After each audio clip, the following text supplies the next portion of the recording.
Hello students, നമ്മളിന്ന് physics first ചാപ്റ്ററിൻ്റെ let's എസസിലെ ക്വസ്റ്റ്യൻ ആൻഡ് ആൻസേഴ്സ് ആണ് ഡിസ്കസ് ചെയ്യുന്നത്. അപ്പോൾ അതിനകത്ത് ഫസ്റ്റ് ക്വസ്റ്റ്യൻ ചോദിച്ചിരിക്കുന്നത് write down the amperage of the fuse wires that are currently available in the market. എന്താണ് ആംപിയറേജ് എന്നുള്ളതൊക്കെ നമ്മൾ ഫസ്റ്റ് വീഡിയോസിലൊക്കെ കണ്ടതാണ്. അപ്പോൾ കറൻ്റ്ലി നമ്മുടെ മാർക്കറ്റിൽ അവൈലബിൾ ആയിട്ടുള്ള ആംപിയറേജ് ഏതൊക്കെയാണെന്നാണ്, ഫ്യൂസ് വയറിന് ഉള്ള ആംപിയറേജ് ഏതൊക്കെയാണെന്നാണ് ക്വസ്റ്റ്യൻ.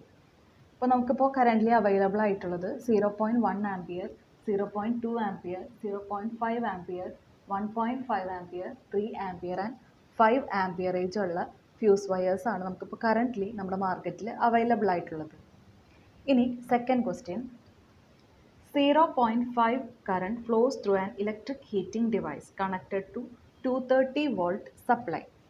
അപ്പോൾ നമുക്ക് തന്നിരിക്കുന്ന കാര്യങ്ങൾ നമുക്ക് ആദ്യം എടുത്തെഴുതാം. 0.5 ആംപിയർ കറണ്ടാണ് തന്നിരിക്കുന്നത്. I is equal to 0.5 ampere. 230 volt supply ആണ് പറഞ്ഞിട്ടുണ്ട്. അപ്പോൾ voltage is equal to 230 volt. അതിൽ first question, the quantity of charge that flows through the circuit in 5 minutes is. അപ്പോൾ first A question, quantity of charge Q ആണ് കണ്ടുപിടിക്കേണ്ടത്. ക്യൂവിൻ്റെ equation നമുക്കറിയാം, Q is equal to IT ആണ്. ഒരു time തന്നിരിക്കുന്നത് 5 minutes എന്നാണ്. അപ്പോൾ മിനിറ്റ്സിനെ നമ്മൾ സെക്കൻഡിലോട്ട് കൺവേർട്ട് ചെയ്യാനായിട്ട് ഇൻറ്റു 60 എന്നും കൂടെ എഴുതണം. Q is equal to IT ആണ്. Q is equal to IT I already തന്നിട്ടുണ്ട്, 0.5 ആംപിയർ ആണ്. അപ്പോൾ 0.5 ഇൻറ്റു T, 5 into 60, 150 കൂളോം എന്ന് നമുക്ക് ആൻസർ കിട്ടും. 150 കൂളോമാണ് ചാർജ്. ഇനി ബി ചോദിച്ചിരിക്കുന്നത്, how much is the resistance of the circuit. ഈ സർക്യൂട്ടിലുള്ള റെസിസ്റ്റൻസ് R ആണ് നമുക്ക് കണ്ടുപിടിക്കേണ്ടത്. R എന്തെന്നാണ് ചോദിച്ചിരിക്കുന്നത്. നമുക്കറിയാം ആറിൻ്റെ equation R is equal to V by I ആണ്. അപ്പോൾ ഇതിനകത്ത് V തന്നിട്ടുണ്ട്, എത്രയാണ്? 230. I എന്ന് പറയുന്നത് 0.5 ആണ്. അപ്പോൾ നിങ്ങളിത് ചെയ്യുമ്പോൾ പോയിൻ്റൊക്കെ കളഞ്ഞിട്ട് എങ്ങനെയാണ് നിങ്ങൾക്ക് ഈസി മെത്തേഡ് ചെയ്യാൻ പറ്റുക ആ മെത്തേഡിൽ ചെയ്ത് നോക്കുക. മൾട്ടിപ്ലൈഡ് ബൈ 10 ചെയ്ത് കഴിഞ്ഞാൽ ഈ പോയിൻ്റ് നമുക്ക് കളയാനായിട്ട് പറ്റും. അപ്പോൾ എത്ര വരും? ഡിവൈഡഡ് ബൈ 5 എന്ന് നമുക്ക് കിട്ടും. ക്യാൻസൽ ചെയ്ത് നോക്കുക. ക്യാൻസൽ ചെയ്ത് നോക്കുമ്പോൾ നിങ്ങൾക്ക് ആൻസർ 460 ഓം റെസിസ്റ്റൻസ് കിട്ടും. ഇനി തേർഡ് ക്വസ്റ്റ്യൻ നോക്കാം.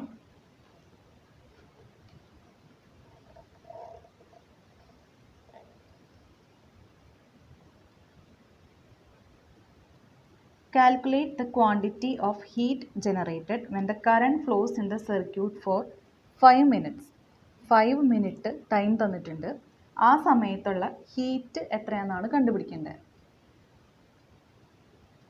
H is equal to I square RT ആണ്. ഇവിടെ I നമുക്ക് തന്നിട്ടുണ്ട് 0.5 ആണ്.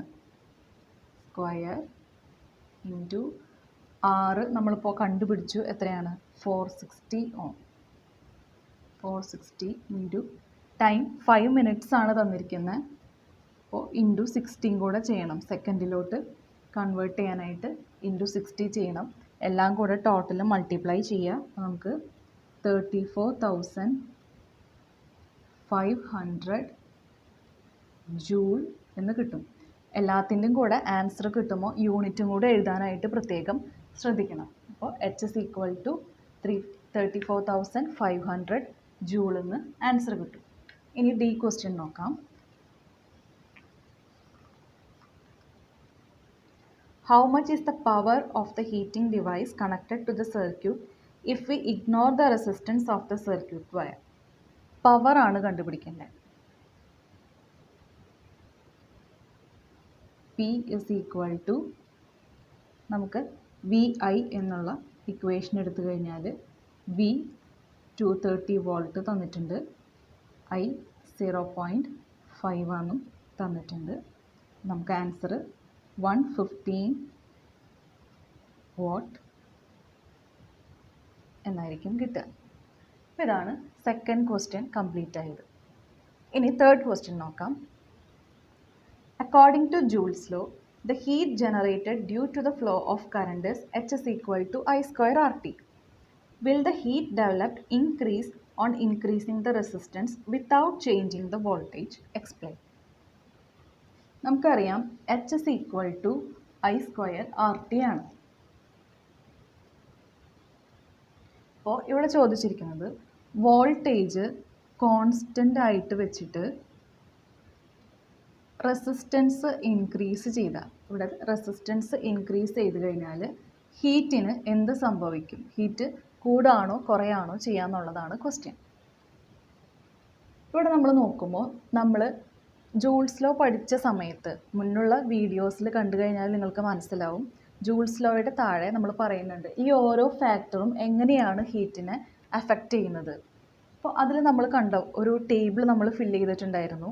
അതിനകത്ത് നമ്മൾ പറഞ്ഞു ഹീറ്റിനെ ഏറ്റവും അധികം സ്വാധീനിക്കുന്നത് ഇതിനകത്ത് ഐ ആണ്. ഐ എന്ന് പറയുന്ന ഫാക്ടർ കൂടുന്നതും കുറയുന്നതുമാണ് ഹീറ്റിനെ കൂടുതലായിട്ടും അഫക്റ്റ് ചെയ്യുക. അപ്പോൾ ഈ ഐയും ആറും തമ്മിലുള്ള ബന്ധം എന്ന് പറഞ്ഞു കഴിഞ്ഞാൽ I is inversely proportional to R ആണ്. അതായത് നമുക്കറിയാം I is equal to V by R ആണ്. അപ്പോൾ ആറ് കൂടിക്കഴിഞ്ഞാൽ സ്വാഭാവികമായിട്ടും എന്തായിരിക്കും ഉണ്ടാവുക, ഐ കുറയാണ് ചെയ്യുക, ഇൻവേഴ്സ്ലി പ്രൊപ്പോർഷണൽ ആണ്. അപ്പോൾ നമ്മളിവിടെ റെസിസ്റ്റൻസ് കൂട്ടിക്കഴിഞ്ഞാലും എന്താണ് ഉണ്ടാവുക, ആ സമയത്ത് റെസിസ്റ്റൻസ് നമ്മൾ കൂട്ടുന്തോറും ഐ, അതായത് കറണ്ട് കുറയാണ് ചെയ്യുക. അപ്പോൾ കറണ്ടാണ് ഹീറ്റിനെ കൂടുതലും അഫക്റ്റ് ചെയ്യുന്ന ഫാക്ടർ. അപ്പോൾ കറണ്ട് കുറഞ്ഞു കഴിഞ്ഞാൽ നോർമലി ഹീറ്റും കുറയാണ് ചെയ്യുക. ലെറ്റസ് എസ്എസിലെ ഫോർത്ത് ക്വസ്റ്റ്യൻ ആണിത്. ടേബിൾ നമുക്ക് തന്നിട്ടുണ്ട്, ഞാനിത് ഓൾറെഡി ഫില്ല് ചെയ്തിട്ടാണ് കാണിച്ചിരിക്കുന്നത്. 230 വോൾട്ടിൽ വർക്ക് ചെയ്യുന്ന ഒരു ഡിവൈസ്, അതിൻ്റെ വോൾട്ടേജും റെസിസ്റ്റൻസും മാറ്റി മാറ്റി കൊടുത്തു കഴിഞ്ഞാൽ കറണ്ടിലും ഹീറ്റിലും പവറിലും വരുന്ന ഡിഫറൻസ് എന്താണെന്ന് കണ്ടുപിടിക്കാൻ വേണ്ടിയിട്ടാണ് ഈ ഒരു ടേബിൾ. അപ്പോൾ ഇവിടെ വോൾട്ടേജ് തന്നിട്ടുണ്ട്, റെസിസ്റ്റൻസ് തന്നിട്ടുണ്ട്, I is equal to V by R ആണ്. അതനുസരിച്ചിട്ട് നമുക്ക് എല്ലാത്തിൻ്റെയും കറണ്ട് കണ്ടുപിടിക്കാം. അതുപോലെ തന്നെ ഹീറ്റിൻ്റെ ഇക്വേഷൻ വി ഐ ടി ആണ്. അപ്പോൾ അത് വെച്ചിട്ട് നമുക്ക് ഹീറ്റും അതുപോലെ തന്നെ പവർ വി ഐ എന്ന് പറയുന്ന ഇക്വേഷൻ വെച്ചിട്ട് പവറും നമുക്ക് കണ്ടുപിടിക്കാം. അപ്പോൾ ഇതിലെല്ലാം തന്നിട്ടുണ്ട്. ഇനി ഇതിൻ്റെ താഴെ കുറച്ച് ക്വസ്റ്റ്യൻസ് ചോദിച്ചിട്ടുണ്ട്. അപ്പോൾ first question, how does the voltage under which A device works affects it's functioning? Voltage എങ്ങനെയാണ് ഇതിനെ അഫക്റ്റ് ചെയ്യുന്നത്? വോൾട്ടേജിൽ ഡിഫറൻസ് വരുമ്പോൾ പവറിൽ എന്ത് ഡിഫറൻസ് ആണ് ഉണ്ടാവുകയെന്ന് നമുക്ക് നോക്കാം. ഇവിടെ വോൾട്ടേജ് എല്ലാം കോൺസ്റ്റൻ്റ് ആണ്. വോൾട്ടേജ് കുറച്ച് കഴിഞ്ഞാൽ 230 വോൾട്ടേജ്, നോർമൽ വോൾട്ടേജിൽ 230 വാട്ട് തന്നെ നമുക്ക് കിട്ടുന്നുണ്ട്. വോൾട്ടേജ് കുറയ്ക്കുന്നൊരു സമയത്ത് 230 വാട്ടാണ്. വോൾട്ടേജ് കൂട്ടിക്കഴിഞ്ഞാൽ 460 വോൾട്ടേജ് ആയി കഴിയുമ്പോൾ നമുക്ക് എത്രയാണ്, 3680 വാട്ടാണ്. അപ്പോൾ വോൾട്ടേജ് കൂട്ടുമ്പോൾ എന്ത് കൂടുന്നുണ്ട്, പവർ കൂടുന്നുണ്ട്. അപ്പോൾ വോൾട്ടേജ് അഫക്റ്റ് ചെയ്യുന്നത്, വോൾട്ടേജ് ഇൻക്രീസ് ചെയ്ത് കഴിഞ്ഞാൽ പവറും ഇൻക്രീസ് ആവുന്നുണ്ട്. അതാണ് ഫസ്റ്റ് ക്വസ്റ്റ്യൻ. ഇനി ചോദിച്ചിരിക്കുന്നത്, what change happens to the power on increasing the resistance without changing the voltage? Resistance increase ചെയ്യുമ്പോൾ പവറിന് എന്ത് സംഭവിക്കുന്നു എന്നാണ് ചോദിച്ചിരിക്കുന്നത്. അപ്പോൾ ഇവിടെയാണ് നമുക്ക് റെസിസ്റ്റൻസ് തന്നിരിക്കുന്നത്. നമ്മൾ നോക്കിക്കഴിഞ്ഞാൽ നമുക്കറിയാം റെസിസ്റ്റൻസ് കൂടുന്തോറും പവർ കുറയാണ് ചെയ്യുന്നത്, ഇൻവേഴ്സ്ലി പ്രൊപ്പോർഷണൽ ആണ്. അപ്പോൾ നമ്മൾ റെസിസ്റ്റൻസ് ഇൻക്രീസ് ചെയ്ത് കഴിഞ്ഞാൽ പവർ ഡിക്രീസ് ചെയ്യുന്നു. What change is to be brought about in the construction of household heating devices in order to increase their power? അപ്പോൾ നമ്മൾ വീട്ടിൽ ഉപയോഗിക്കുന്ന ഡിവൈസുകളിൽ പവർ മാക്സിമം കിട്ടാനായിട്ട് നമ്മൾ എന്ത് ചെയ്യണമെന്നാണ് ചോദിച്ചിരിക്കുന്നത്. അപ്പോൾ വീട്ടിലൊക്കെ നമുക്കറിയാം 230 വോൾട്ടാണ് നമുക്ക് അവൈലബിൾ ആയിട്ടുള്ളത്. അപ്പോൾ വോൾട്ടേജ് അല്ല, റെസിസ്റ്റൻസിലാണ് നമുക്ക് മാറ്റം വരുത്താനായിട്ട് പറ്റുക. അപ്പോൾ നമ്മൾ ഹീറ്റിങ്ങിന് ഉപയോഗിക്കുന്ന എല്ലാത്തിലും ഹീറ്റിംഗ് കോയിൽ ഉണ്ടാക്കാനായിട്ട് നമ്മൾ ഉപയോഗിക്കുന്നത് നിക്രോമാണ്. നിക്രോമിൻ്റെ പ്രോപ്പർട്ടീസ് പഠിച്ചപ്പോൾ നമ്മൾ കണ്ടു നിക്രോമിന് ഹൈ റെസിസ്റ്റിവിറ്റി ആണ്. അപ്പോൾ അത് മാക്സിമം പവർ മാക്സിമം ആക്കാൻ വേണ്ടിയിട്ട് അതിലെന്ത് ഡിഫറൻസ് ആണ് നമുക്ക്, എന്ത് കാര്യമാണ് നമുക്ക് ചെയ്യാൻ കഴിയുക എന്നുള്ളതാണ് ചോദിച്ചിരിക്കുന്നത്. അപ്പോൾ നമ്മൾ ഹീറ്റിംഗ് കോയിലായിട്ട് നിക്രോമൊക്കെ ഉപയോഗിക്കുമ്പോൾ മാക്സിമം അതിൻ്റെ ലെങ്ത്ത് ഡിക്രീസ് ചെയ്യാനായിട്ട് നോക്കുക. ലെങ്ത്ത് ഡിക്രീസ് ചെയ്യുക, തിക്നെസ് ഇൻക്രീസ് ചെയ്യുക. ഈ രണ്ട് കാര്യങ്ങൾ ചെയ്ത് കഴിഞ്ഞാൽ നമുക്ക് റെസിസ്റ്റൻസിനെ ഒരു പരിധി വരെ തടഞ്ഞിട്ട് പവർ മാക്സിമം ആക്കാനായിട്ട് സാധിക്കും. ഇതാണ് ലെറ്റസ്റ്റ് എസ്എസിലെ 5th ക്വസ്റ്റ്യൻ. ഈ ടേബിൾ ഞാൻ ഓൾറെഡി ഫില്ല് ചെയ്തിട്ടാണ് തന്നിരിക്കുന്നത്. അപ്പോൾ ഇവിടെ ഒരു 4 ഡിവൈസിൻ്റെ വോൾട്ടേജ് എല്ലാം 230 വോൾട്ടിൽ വർക്ക് ചെയ്യുന്ന ഡിവൈസുകളാണ്. അതിൻ്റെ പവർ, കറണ്ട്, ആംപിയറേജ് അതാണ് നമുക്ക് ഫില്ല് ചെയ്യാനായിട്ടുണ്ടായിരുന്നത്. അപ്പോൾ പവർ കണ്ടുപിടിക്കാനുള്ള ഫോർമുല നിങ്ങൾക്കറിയാം, VI ആണ്. P is equal to VI. ഇനി കറണ്ട് ആണെന്നുണ്ടെങ്കിൽ I is equal to P/V ആണ്. അപ്പോൾ എത്രയാണോ നമുക്ക് കറണ്ട് കിട്ടുന്നത് അതിനനുസരിച്ചുള്ള ആംപിയറേജ് ആയിരിക്കണം നമ്മൾ സെലക്ട് ചെയ്യേണ്ടത്. അപ്പോൾ ഇത് നിങ്ങൾ മൾട്ടിപ്ലൈ ചെയ്ത് ഡിവൈഡ് ചെയ്ത് നോക്കുമ്പോൾ നിങ്ങൾക്ക് ഈ ആൻസേഴ്സൊക്കെ കിട്ടും. ഇനി ഇതിലൊരു B ക്വസ്റ്റ്യൻ ചോദിച്ചിട്ടുണ്ട്. The amperage of the fuse wire used in a circuit that works on 230 watt is 2.2 ampere. If so, the power of the device is. നമുക്ക് രണ്ട് കാര്യങ്ങളാണ് തന്നിരിക്കുന്നത്. വോൾട്ടേജ് 230 വോൾട്ട് ആണ്.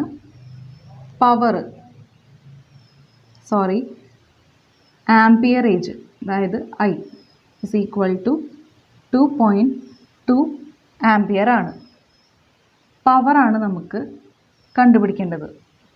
അങ്ങനെയാണെന്നുണ്ടെങ്കിൽ നമുക്കറിയാം P is equal to VI ആണ്. 230 multiplied by 2.2 ചെയ്യുമ്പോൾ നിങ്ങൾക്ക് 506 വാട്ട് എന്നാണ് പവറിൻ്റെ ആൻസർ കിട്ടുക. അപ്പോൾ ഈ ക്വസ്റ്റ്യനിൽ 4 ഓപ്ഷൻസ് തന്നിട്ടുണ്ട്. അതിനകത്ത് 3rd ഓപ്ഷനാണ് ആൻസർ ആയിട്ട് വരിക, ബിറ്റ്വീൻ 500 വാട്ട് ആൻഡ് 510 വാട്ട്. ഇനി നമുക്ക് 6th ക്വസ്റ്റ്യൻ നോക്കാം.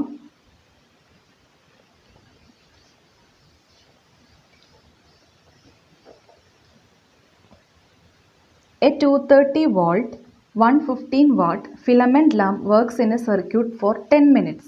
അപ്പോൾ ആദ്യം നമുക്ക് തന്നിരിക്കുന്ന കാര്യങ്ങൾ എടുത്തെഴുതാം. വോൾട്ട് തന്നിട്ടുണ്ട് 230 വോൾട്ട്, പവർ 115 വാട്ട് ആണെന്ന് തന്നിട്ടുണ്ട്, ടൈം തന്നിട്ടുണ്ട് 10 മിനിറ്റ്സ് എന്നാണ് തന്നിരിക്കുന്നത്. അപ്പോൾ നമ്മൾ സെക്കൻഡിലോട്ട് കൺവേർട്ട് ചെയ്യണം. 10 × 60 സെക്കൻഡ്സ്. ഇത്രയും കാര്യങ്ങളാണ് നമുക്ക് തന്നിരിക്കുന്നത്.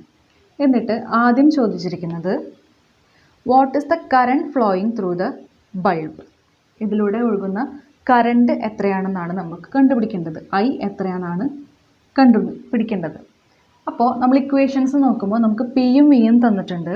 അപ്പോൾ അതിനകത്തുനിന്ന് എങ്ങനെയാണ് P is equal to VI എന്നൊരു പവറിൻ്റെ ഇക്വേഷൻ നമ്മൾ പഠിച്ചിട്ടുണ്ട്.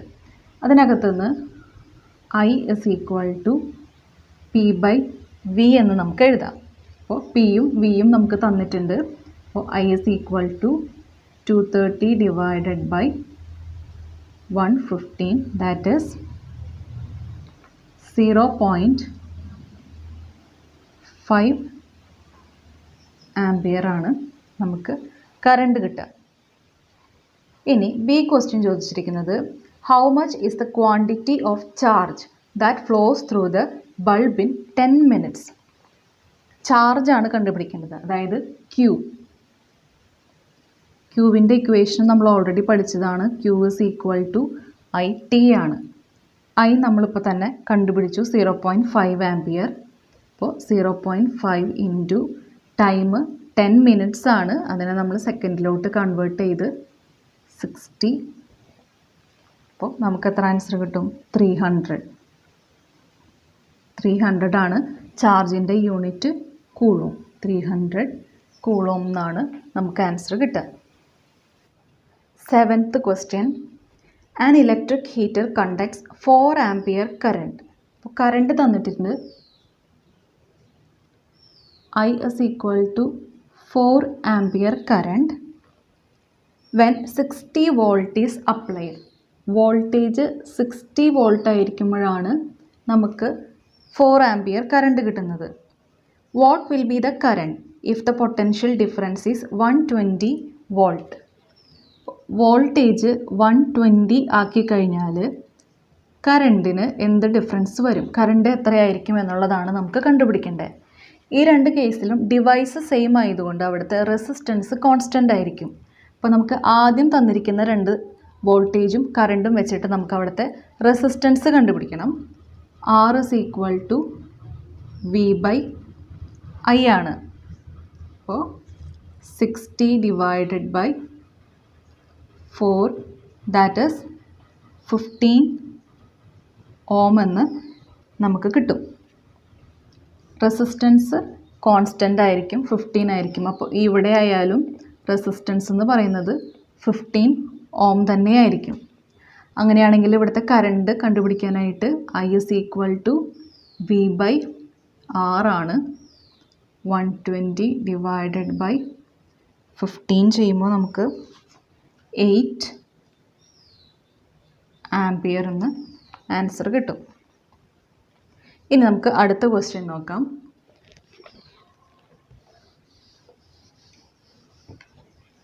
Eighth question. 3 resistors of 2 ampere, 3 ampere and 6 ampere are given in the class. എന്നിട്ടാണ് നമ്മുടെ അടുത്ത് ക്വസ്റ്റ്യൻസ് ചോദിച്ചിരിക്കുന്നത്. What is the highest resistance that you can get using all of them. അപ്പോൾ നമ്മുടെ കയ്യിൽ 3 റെസിസ്റ്റേഴ്സ് ആണുള്ളത്. R1 എന്ന് പറയുന്നത് 2 ohm, R2 3 ohm, R3 6 ohm. ഈ 3 റെസിസ്റ്റേഴ്സ് ഉപയോഗിച്ചിട്ട് നമുക്ക് കിട്ടാവുന്ന മാക്സിമം റെസിസ്റ്റൻസ് എത്രയാണെന്നാണ് ചോദിച്ചിരിക്കുന്നത്. നമുക്കറിയാം, നമുക്ക് റെസിസ്റ്ററുകൾ 2 രീതിയിലാണ് കണക്ട് ചെയ്യാൻ പറ്റുക, സീരീസ് ആയിട്ടും പാരലൽ ആയിട്ടും. അതിൽ തന്നെ മാക്സിമം റെസിസ്റ്റൻസ് കിട്ടാനായിട്ട് നമ്മൾ സീരീസ് ആയിട്ടാണ് കണക്ട് ചെയ്യേണ്ടത്. അപ്പോൾ സീരീസ് ആയിട്ട് കണക്ട് ചെയ്ത് കഴിഞ്ഞാൽ അവിടുത്തെ ഇഫക്റ്റീവ് റെസിസ്റ്റൻസ് കണ്ടുപിടിക്കാൻ R is equal to R1 plus R2 plus R3 ആണ്. അപ്പോൾ 2 plus 3 plus 6 നമുക്ക് 11 ohm ആണ് നമുക്ക് ഇത് വെച്ചിട്ടുണ്ടാക്കാവുന്ന മാക്സിമം റെസിസ്റ്റൻസ്. ഇനി B question. What is the least resistance that you can get using all of them. ഏറ്റവും കുറവ് റെസിസ്റ്റൻസ് നമുക്ക് എത്രയാണ് കിട്ടുക എന്നുള്ളത്. പാരലലായിട്ടാണ് കണക്ട് ചെയ്യേണ്ടത്. പാരലലായിട്ട് കണക്ട് ചെയ്യുമ്പോൾ നമുക്കറിയാം formula 1/R is equal to 1/R1 plus 1/R2 plus 1/R3 ആണ്. അതായത് 1/2 plus 1/3 plus 1/6 ആണ്. ക്രോസ് മൾട്ടിപ്ലൈ ഒക്കെ ചെയ്തിട്ട് ആൻസർ കിട്ടുമ്പോൾ നിങ്ങൾക്ക് 1 ohm എന്നാണ് കിട്ടുക. Can you make a resistance 4.5 ohm using these 3? Draw the circuit. ഈ 3 റെസിസ്റ്ററുകൾ വെച്ചിട്ട് ഇഫക്റ്റീവ് റെസിസ്റ്റൻസ് 4.5 ohm ആവുന്ന രീതിയിൽ ഈ 3 റെസിസ്റ്ററുകൾ കണക്ട് ചെയ്യാൻ പറ്റുമെന്നാണ് ചോദിച്ചിരിക്കുന്നത്. അപ്പോൾ അത് കണക്ട് ചെയ്യാനായിട്ടുള്ള മെത്തേഡ്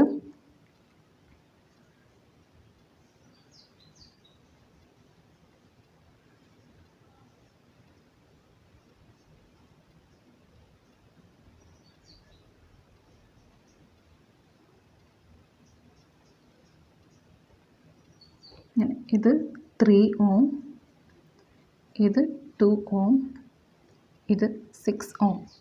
നമ്മൾ നോക്കുകയാണെങ്കിൽ 2 ohmഉം 6 ohmഉം ഇവിടെ പാരലലായിട്ടാണ്. ആ ഇഫക്റ്റീവ് റെസിസ്റ്റൻസ് 3 ohmന് സീരീസ് ആയിട്ടാണ് വരിക. അപ്പോൾ നോക്കിക്കഴിഞ്ഞാൽ ഇത് പാരലലാണ്. അപ്പോൾ ഇവിടുത്തെ ഇഫക്റ്റീവ് റെസിസ്റ്റൻസ് 1/2 പ്ലസ് 1/6 ആണ്. നമുക്ക് 6 + 2 8/12 എന്ന് കിട്ടും. അതായത് അത് 2/3 ആണ്.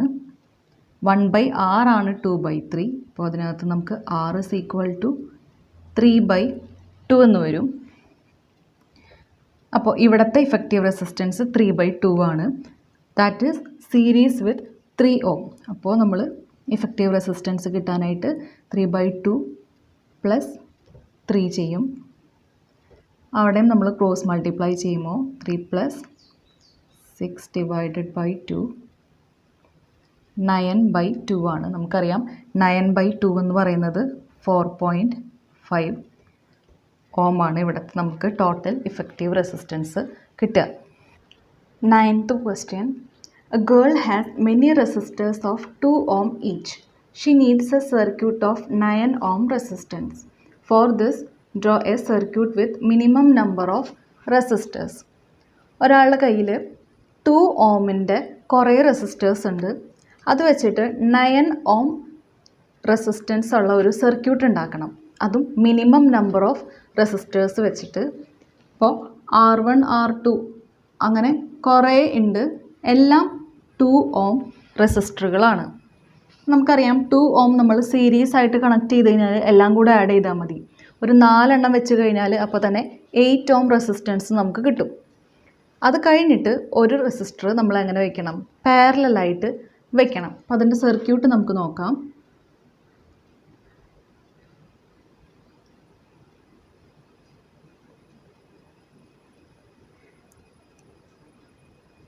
ഇതെല്ലാം 2 ohm റെസിസ്റ്ററുകളാണെന്നുണ്ടെങ്കിൽ ഈ ഒരു ഭാഗം തന്നെ ആഡ് ചെയ്യുമ്പോൾ നമുക്ക് എത്ര കിട്ടും? 2 + 2 + 2 + 2 8 ohm ഓൾറെഡി ആയി. ഇനി ഒരു 1 ohm കൂടെ വേണം. അതിന് നമ്മൾ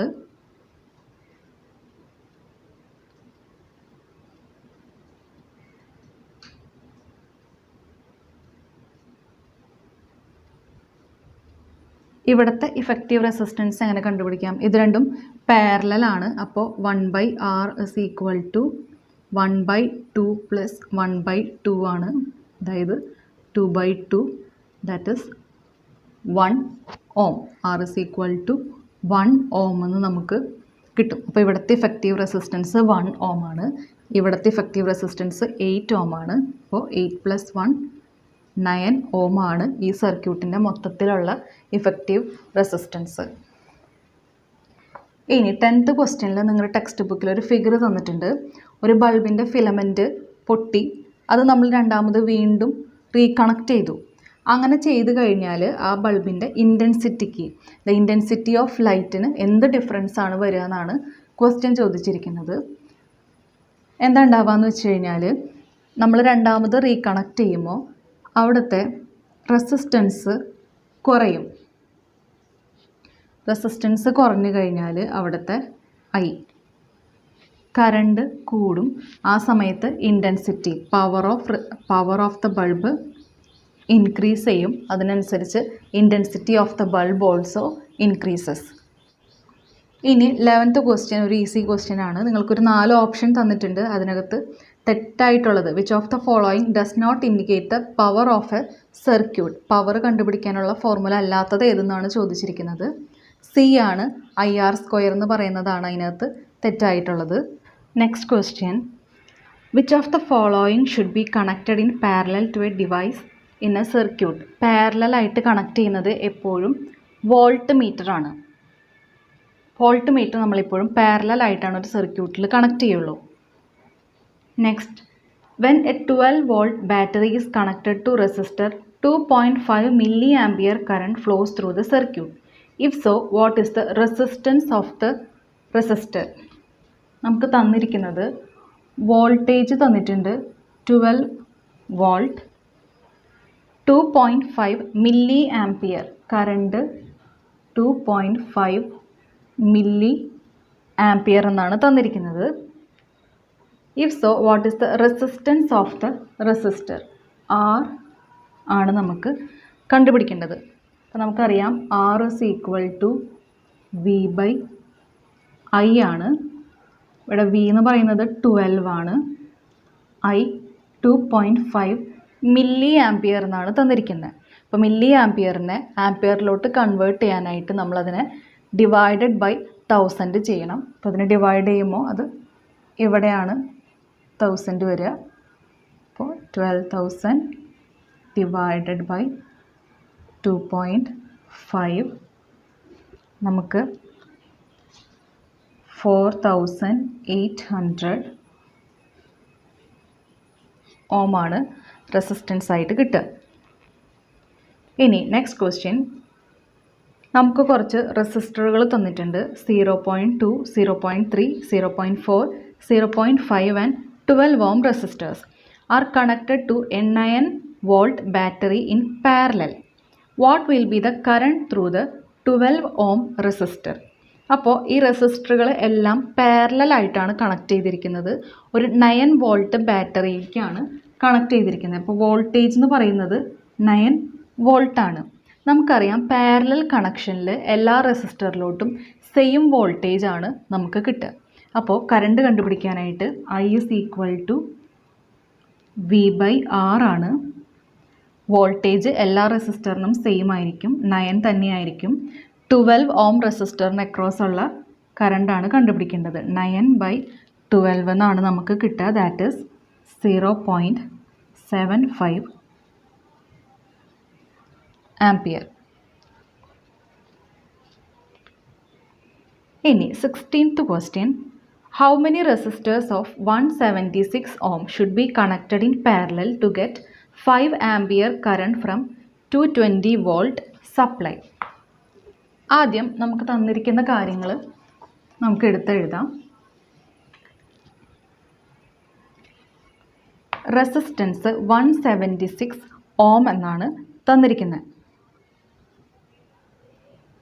176 ohm resistors, they are all connected in parallel. എങ്ങനെ പാരലായിട്ട് കണക്ട് ചെയ്തിട്ട് 5 ആംപിയർ കറണ്ട്, I എന്ന് പറയുന്നത് 5 ആംപിയർ ആണ്. 220 വോൾട്ട് സപ്ലൈ ആണ്. അപ്പോൾ വോൾട്ടേജ് 220 വോൾട്ട് സപ്ലൈ ആണ്. ഇതിനകത്തോട്ട് ഈ 176 ഓമിൻ്റെ റെസിസ്റ്ററുകൾ പാരലായിട്ട് കണക്ട് ചെയ്ത് കഴിഞ്ഞാൽ അങ്ങനെ എത്ര റെസിസ്റ്ററാണ് നമ്മൾ കണക്ട് ചെയ്യേണ്ടത്, റെസിസ്റ്ററിൻ്റെ എണ്ണമാണ് നമുക്ക് കിട്ടേണ്ടത്. ഈ സർക്യൂട്ടിൽ കണക്ട് ചെയ്യേണ്ട റെസിസ്റ്ററിൻ്റെ എണ്ണം നമുക്കറിയാം. R is equal to V/I ആണ്. അപ്പോൾ നമുക്കിവിടെ വിയും ഐയും തന്നിട്ടുണ്ട്. 220 ഡിവൈഡഡ് ബൈ 5 ആണ് നമുക്ക് R 44 ഓം എന്നാണ് കിട്ടുക. പാരലൽ കണക്ഷനിൽ നമുക്കറിയാം ഇഫക്റ്റീവ് റെസിസ്റ്റൻസ് സെയിം വാല്യൂ ഉള്ള റെസിസ്റ്ററുകളാണ് നമ്മൾ യൂസ് ചെയ്യുന്നതെന്നുണ്ടെങ്കിൽ അവിടുത്തെ ഇഫക്റ്റീവ് റെസിസ്റ്റൻസ് കിട്ടാനായിട്ടുള്ള formula R is equal to R/N. നമുക്ക് തന്നിരിക്കുന്ന റെസിസ്റ്ററിൻ്റെ വാല്യൂ, ഈ വാല്യൂ ആണ് സ്മോൾ ലെറ്റർ R തന്നിരിക്കുന്ന റെസിസ്റ്ററിൻ്റെ വാല്യൂ. N എന്ന് പറയുന്നത് നമ്പർ ഓഫ് റെസിസ്റ്റേഴ്സ് ആണ്. R നമുക്കിപ്പോൾ ഓൾറെഡി കിട്ടി. ഇഫക്റ്റീവ് റെസിസ്റ്റൻസ് 44 ഓം ആണ്. അങ്ങനെയാണെന്നുണ്ടെങ്കിൽ N ആണ് നമുക്ക് കണ്ടുപിടിക്കേണ്ടത്, number of resistors. N is equal to R divided by R എന്ന് നമുക്ക് കിട്ടും. Rൻ്റെ വാല്യൂ 176 ഓം ആണ്. ഇഫക്റ്റീവ് റെസിസ്റ്റൻസ് R നമ്മൾ 44 ഓം ആണെന്ന് കണ്ടുപിടിച്ചിട്ടുണ്ട്. അങ്ങനെയാണെന്നുണ്ടെങ്കിൽ N is equal to 4. 4 റെസിസ്റ്ററുകൾ 176 ഓം റെസിസ്റ്റൻസ് ആയിട്ടുള്ള 4 റെസിസ്റ്ററുകൾ പാരലായിട്ട് കണക്ട് ചെയ്ത് കഴിഞ്ഞാൽ നമുക്ക് 5 ആംപിയർ ഉള്ള ഒരു സർക്യൂട്ട് കിട്ടും. ഇനി last question, depict a figure showing arrangement of 3 resistors in a circuit to get the effective resistance of 9 ohm and 4 ohm. 9 ohm effective resistance ആയിട്ട് കിട്ടാനായിട്ട് 3 റെസിസ്റ്ററുകളാണ് നമുക്ക് യൂസ് ചെയ്യാൻ പറ്റുക. എങ്ങനെയൊക്കെയാണ് അതിൻ്റെ കണക്ഷൻ വരേണ്ടതെന്നാണ് ചോദിച്ചിരിക്കുന്നത്. അപ്പോൾ 9 ohm കിട്ടാനായിട്ട്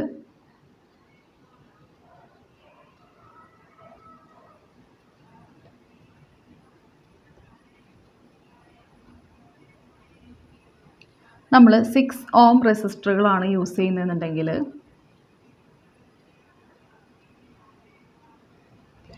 ഇങ്ങനെ കണക്ട് ചെയ്ത് കഴിഞ്ഞാൽ നമുക്കറിയാം ഇത് രണ്ടും പാരലലാണ്. അപ്പോൾ 1/r is equal to 1/6 plus 1/6, that is 2/6.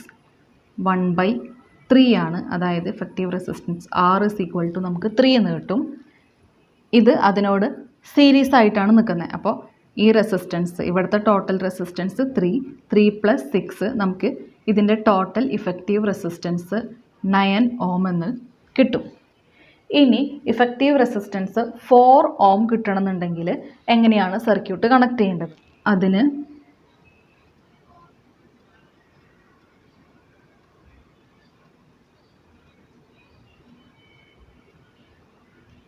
ഇങ്ങനെ ഒരു സർക്യൂട്ട്, ഇത് 6 ഓം, എല്ലാ റെസിസ്റ്ററുകളും 6 ഓം ആയിട്ട് 2 സീരീസും അതിനോട് 1 പാരലലായിട്ട് കണക്ട് ചെയ്ത് കഴിഞ്ഞാൽ നമുക്ക് ഇവിടുത്തെ ഇഫക്റ്റീവ് റെസിസ്റ്റൻസ് 4 ഓം ആയിട്ട് കിട്ടും.